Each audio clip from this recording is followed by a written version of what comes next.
ಅತಿಯಾದ ಪ್ರೀತಿ ಒಳ್ಳೆಯದಲ್ಲ, ಅತಿಯಾಗದಿದ್ರೆ ಅದು ಪ್ರೀತಿಯೇ ಅಲ್ಲ.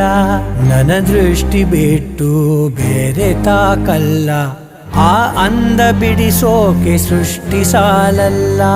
ನನ್ನ ಬಡಿದವನು ನಾನು ಪ್ರೀತಿ ಮಾಡೋದು ನೀ ಕೇಳು ಯಾವಾಗ. ಎದೆ ಮೇಲೆ ಕೈ ಇಟ್ಟು ನಾ ಕೇಳಿದಾಗ, ನಿನಗೆಂದೆ ಬಡಿದಾಗ. ನೆನಪುಗಳೇ ನನ್ನ ಎರಡನೇ ಹೃದಯ ಈಗ ಈಗ ಈಗ. ಯಾವಾಗ